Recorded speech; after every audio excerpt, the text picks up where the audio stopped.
আজ আপনারা দেখবেন বাস্কেট প্ল্যান্ট রিপোর্টিং ডে 49।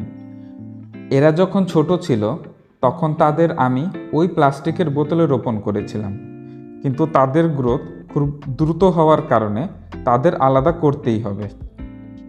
বাজারে এখন যেসব টব পাওয়া যায় তাদের দাম খুবই বেশি, তাই প্লাস্টিকের বোতলই আমার শেষ ভরসা।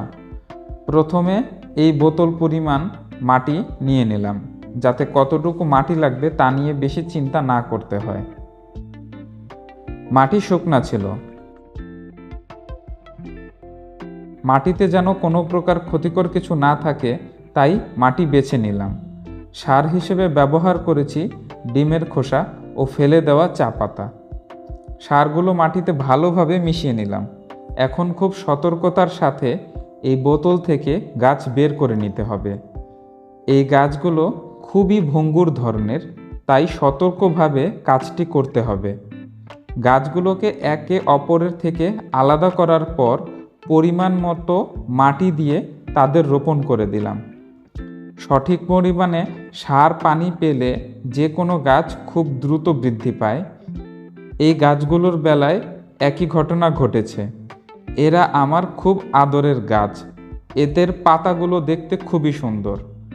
বাগানে গেলে আমি এই গাছের সাথেই বেশি সময় কাটাই, কথা বলি।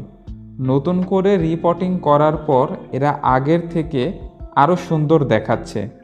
এদের পাশ থেকেও নতুন চারা গজাচ্ছে।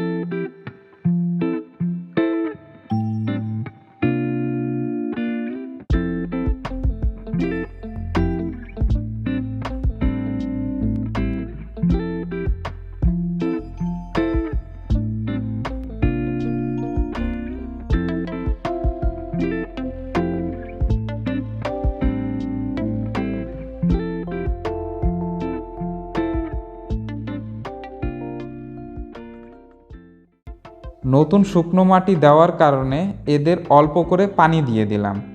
সাবস্ক্রাইব করে আপনারা সাথে থাকুন। গাছ পাগলদের কমিউনিটি বড় করার জন্য আপনাদের সহযোগিতা কামনা করছি।